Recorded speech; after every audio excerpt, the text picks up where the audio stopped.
Fala meus amigos, saudações vascaínas, começando mais um vídeo aqui no canal. Eu sou o Juninho, você está no canal Machão da Gama e vamos aqui conversar sobre o nosso Vasco da Gama, a situação que o nosso time se encontra na tabela do Campeonato Brasileiro. Esse vídeo não vai ser um giro de notícias, vai ser um bate-papo entre eu e você para conversar sobre a situação do nosso gigante da colina. A gente está numa semana que talvez seja a mais importante do ano assim em relação ao futebol. A gente tem um confronto aí importante demais pela Copa Sul-Americana na quinta-feira, que o Vasco pode aí dar um passo importante rumo às quartas de final, e depois tem um duelo decisivo praticamente ali, um confronto direto pela permanência na Série A do Campeonato Brasileiro contra o Ceará em São Januário. Esse jogo vai ser na segunda-feira. Então, meu amigo, promete ser aí uma semana muito quente em relação ao futebol, até por isso o Ricardo Sapinto pediu aí uma união entre time, torcida, treinador,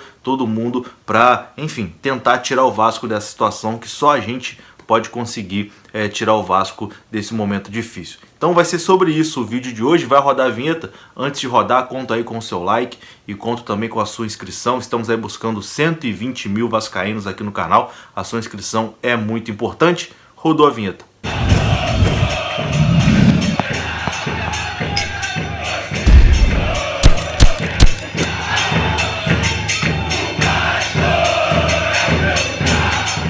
Bom, meu amigo, bora lá, vamos falar aqui de Vasco da Gama, falar de Campeonato Brasileiro. Ontem a rodada terminou com uma vitória fora de casa do Atlético Goianiense sobre o Sport Recife. Essa vitória do Atlético Goianiense colocou o Vasco na zona do rebaixamento mais uma vez. O Vasco é o primeiro time ali da zona de rebaixamento, tá praticamente junto ali com o Ceará. O Atlético Goianiense deu uma subida e apesar do Vasco ter entrado na zona do rebaixamento com esse resultado, eu não acho que tenha sido assim o pior dos cenários essa vitória do Atlético sobre o Sport, porque na minha opinião, não sei se você concorda comigo, acho que o Sport é um time que vai brigar até o final lá com mais condições de cair. O Sport tem um time muito desarrumado, um time que vem jogando talvez um dos piores futebol aí da Série A, então o Sport é um sério candidato, né? O Sport tinha dado ali uma arrancada com o Jair Ventura, naquele estilo Jair Ventura, né? Quando ele chegou ganhando os jogos ali, um gol de diferença e tal, mas agora vem aí numa queda, e acho que o time do Atlético Goianiense é um time mais arrumadinho, que tem mais condições de escapar do que o Sport. Então talvez essa vitória aí do Atlético Goianiense traga o Sport de volta ali para esse bolo, para essa confusão, para essa briga,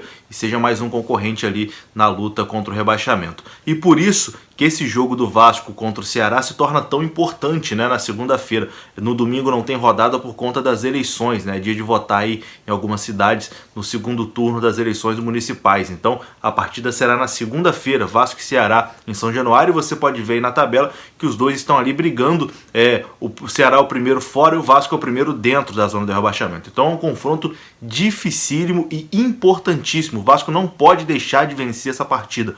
O Vasco tem que vencer o Ceará e se afastar um pouquinho, dar uma respirada em relação ao rebaixamento. E aí eu quero entrar nesse ponto importante aqui que eu falei no vídeo de ontem também, que foi a entrevista do Ricardo Sapinto pedindo mais apoio da torcida, né? Pedindo ali para a torcida abraçar esse grupo de jogadores, para a torcida fechar, para se fechar a torcida e time, para tirar o Vasco nessa situação. Eu até disse que foi algo parecido com o que o Luxemburgo fez na temporada passada, né? Ele conseguiu resgatar o vascaíno, aquela vontade de abraçar o time e aquela sinergia de time e torcida deu muito certo, né? O Vasco teve ali uma reta final até tranquila de Campeonato Brasileiro. Esse ano, infelizmente, vai ser portão fechado aí até o final do campeonato. A CBF já decretou que não vai ter torcida no Campeonato Brasileiro desse ano. Então não tem como a gente apoiar em São Januário. Segunda-feira provavelmente seria um jogo de caldeirão lotado, né?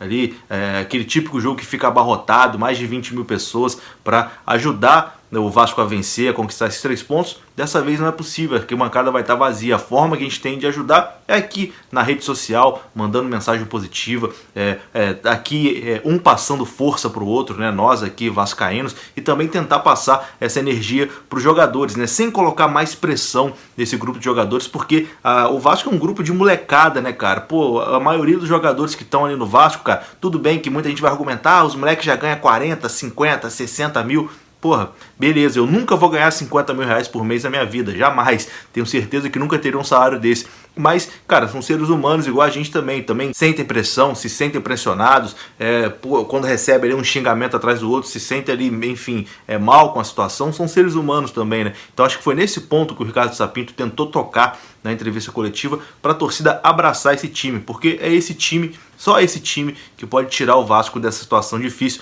Então vou rodar de novo esse trecho da entrevista do Ricardo Sapinto que eu achei muito bacana. E eu faço aqui novamente um apelo à família vascaína. Isto é um momento de união. Não é o momento de dizer A mais B não joga nada, aquele não pode jogar, aquele já não joga, aquele é pior que o outro. É o momento de nos unirmos. Vai ser duro até ao final. As pessoas têm que aceitar, vai ser duro até ao final. Mas nós acreditamos que vamos fazer uma boa época. Agora, se estivermos unidos, não vai ser possível. Se quiserem um culpado, está aqui o culpado. Agora, deixem a equipa respirar, deem tranquilidade à equipa, porque os miúdos leem as redes sociais, leem as entrevistas, leem os comentários, não conseguem abstrair-se disso. E isso altera o estado de espírito da equipa. Isso não é bom para eles. E, portanto, com 18, com 19 e com 20 anos, claro que eles estão no processo de amadurecimento, muitos deles, e precisam de calma e precisam da nossa união.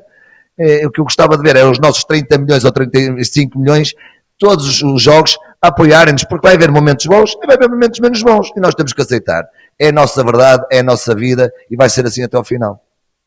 Então é isso, é mais ou menos nesse ponto que eu quero falar nesse vídeo. Provavelmente até alguns não vão concordar, vão aí, tem uma galera que é mais exaltada, pode até me xingar aí nos comentários, mas enfim, a gente está numa democracia, ninguém aqui é obrigado a concordar comigo, essa é só a minha visão, a minha opinião. Se você não concorda, você tem todo o direito aí de comentar, falar, Juninho, acho que não é por aí não, tu tá pegando leve demais, não é assim que tem que ser, mas já que o treinador pediu uma trégua, pediu para dar uma amenizada na pressão, né, para, enfim, apoiar mais do que pressionar, eu acho que é o momento da gente dar essa trégua aí para essa galera e ver se é isso que ele está pedindo. O Sapinto pediu uma trégua, vamos dar essa trégua e vamos ver se o resultado vai ser positivo. Se as coisas não andarem da forma que a gente imagina, a gente volta a pressionar, como a gente tem feito aí nas últimas semanas. E quando eu digo aqui dar uma trégua, isso não quer dizer deixar de cobrar, né? Falar, não, tá tudo bem, empatou com Fortaleza em casa, tá tudo bem, não, maravilha. Claro que não. Quando erra, a gente tem que cobrar. O torcedor, aqui o canal, todo mundo tem o direito de cobrar, mas talvez pegar um pouquinho mais leve ali nos xingamentos, na pressão. A gente coloca muita pressão em cima desse time,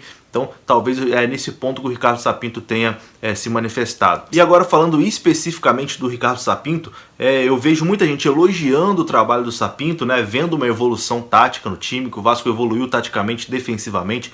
O Vasco, por exemplo, no jogo contra o São Paulo, o Vasco fez uma boa partida e só não venceu por uma infelicidade, né, ali uma falha individual do zagueiro Jadson que acabou custando essa vitória, mas o Vasco conseguiu esse ponto e conseguiu jogar bem contra o São Paulo. E aí tem muita gente que vai nessa linha de pensamento, que é a mesma linha que eu acredito no momento, mas tem uma outra galera que vai, não, o Vasco foi covarde, o Vasco se acovardou, jogou como time pequeno, o Vasco não pode ficar ali recuado o tempo todo esperando uma bola. Enfim, é um pensamento válido. Eu acho que tem muita gente que me assiste aqui que tem esse pensamento, mas eu convido você a fazer uma reflexão. Se o Vasco parte para cima do São Paulo, com o time que o Vasco tem, com o elenco que o Vasco tem, eu sei que, cara, machuca muito pra gente que é vascaíno, a gente que já viu o Vasco ser campeão brasileiro, campeão de Libertadores, a gente que cresceu vendo o Vasco ser campeão de tudo, machuca demais ver o time do Vasco enfrentar um São Paulo, enfrentar um Atlético Mineiro e ter que jogar recuado ali, esperando uma bola para tentar vencer o jogo. A gente quer que o Vasco vá para cima, que o Vasco, enfim, faça 2, 3, 4 e vença o jogo, porque é isso que é o Vasco, né? Esse foi o Vasco que a gente se acostumou. Mas a realidade hoje, com o elenco que a gente tem, o Vasco, a instituição, continua sendo esse, gigantesco, vai ser para sempre gigante. Mas o elenco que a gente tem hoje, as peças que a gente tem hoje, a gente não pode partir para cima do Atlético Mineiro, a gente não pode partir para cima do São Paulo, senão, filho, 1, 2, 3, 4, porque o elenco dos caras é superior ao elenco do Vasco nesse momento. Se a gente for pegar o trabalho do Ramon, lá no início, quando estava dando certo, era mais ou menos isso. Era o Vasco fechadinho, saía por uma bola, fazia um gol se fechava de novo para tentar segurar aquele resultado. Às vezes dava certo, às vezes tomava um gol, empatava, mas era ali que o Vasco estava pontuando, estava conseguindo somar os seus pontos no início do campeonato. Depois, quando o Ramon passou a ser muito cobrado e pressionado pela torcida, pela gente, e aí a gente inclui todo mundo aqui, canal de YouTube, torcedor, jornalista, imprensa em geral, todo mundo cobrando, falando, o Vasco se joga como covarde, o Vasco está se acovardando, o Vasco não pode jogar assim dependendo só do Cano por uma bola, não sei o quê. O Ramon, por ser um cara novo, na minha visão, acabou cedendo essa pressão e tentando propor um pouco mais o jogo, né? E aí a coisa desandou. Por exemplo, contra o Atlético Mineiro, 4-0 poderia ter sido 8. E foi ali que o Vasco meio que se perdeu. E chegou o Ricardo Sapinto, o Sapinto meio que detectou isso, né? Que olha, com o time que a gente tem, o time, assim, falando aqui abertamente, com o time ruim que a gente tem, o que o Vasco tem que fazer é fechar a casinha, tentar não tomar gol e se fizer um gol ganhar o jogo. E é isso que o Ricardo Sapinto está tentando fazer. Então é nesse ponto que eu quero dizer, né? O que a gente tem é isso, o time que a gente tem é esse, vai ser esse time até fevereiro, não pode contratar mais ninguém, a janela está fechada, não vai chegar ninguém, não vai vir o Messi, não vai vir o Cristiano Ronaldo, nem se o Vasco tivesse dinheiro para trazer Messi, Cristiano Ronaldo, Richarlison, Neymar, eles não poderiam vir porque a janela está fechada. O time é esse, o time é Ribamar, é Vinícius, é Thales Magno, é Andrei, é Marco Júnior, são esses jogadores que vão aí com o Vasco até fevereiro. Então não adianta nada a gente aqui xingar, querer ofender os caras todos os dias, é óbvio que todo mundo fica puto pra cacete,